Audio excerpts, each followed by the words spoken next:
बहुत समय पहले की बात है। एक छोटे से गांव में मोहन नाम का एक गरीब लकड़हारा रहता था। मोहन ईमानदार और मेहनती था, लेकिन बहुत ही गरीब। रोज सुबह वह जंगल जाता, पेड़ काटता और लकड़ियां बेचकर अपने परिवार का पेट पालता। एक दिन मोहन नदी किनारे लकड़ी काट रहा था। अचानक उसकी कुल्हाड़ी उसके हाथ से फिसलकर नदी में गिर गई। वह बहुत परेशान हो गया, क्योंकि उसके पास सिर्फ वही एक कुल्हाड़ी थी। बिना कुल्हाड़ी के वह अपने परिवार के लिए भोजन नहीं जुटा सकता था।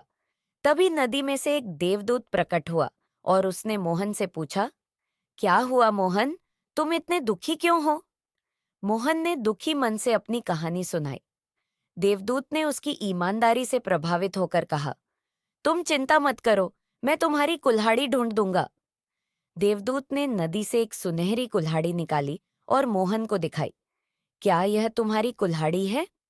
मोहन ने तुरंत जवाब दिया, नहीं, यह मेरी कुल्हाड़ी नहीं है।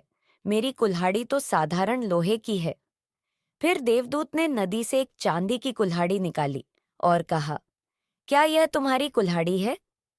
मोहन ने फिर से मना किया, नहीं, यह भी मेरी कुल्हाड़ी नहीं है। मेरी कुल्हाड़ी तो साधारण है।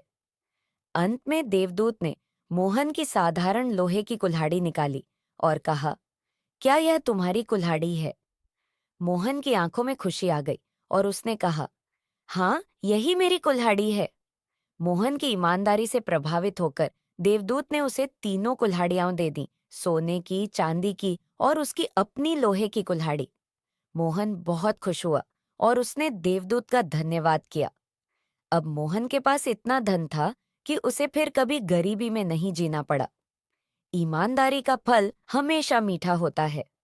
ईमानदारी से जीने वाले व्यक्ति को कभी जीवन में कमी महसूस नहीं होती।